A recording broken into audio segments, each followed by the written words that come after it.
केन्द्रापड़ार व्यवसायी OR05AE6202 एक pickup van रे केन्द्रापड़ारू कटक मालगोदाम जीवा समय भातपड़ा छक निकट में व्यवसायी मारात्मक आक्रमण और लुट्र शिकार होती। चारि दुर्बृत्त दुईटी मोटरसाइकल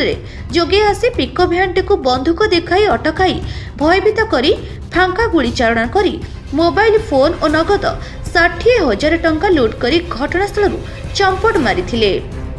संगे संगे 112 नंबर को फोन कॉल जिबारु सालेपुर पुलिस एक्शन मोड रे दुर्बृत्तों पीछा करिथिबा बेले दुई जण खसी जाइथिबा बेले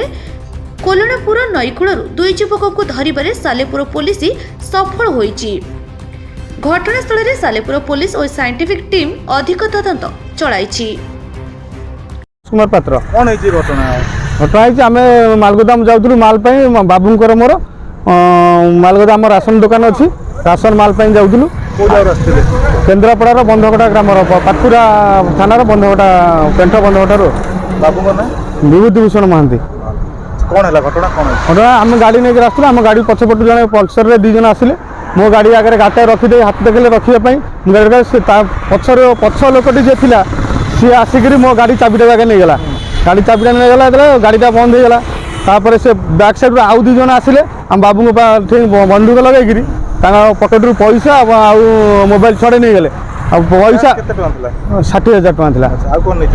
मोबाइल मोबाइल पैसा बंदूक फुटेले हाँ बंदूक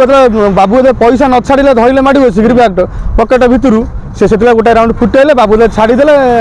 चमिक पड़े से पैसा मोबाइल नहीं पलैले मुझे 100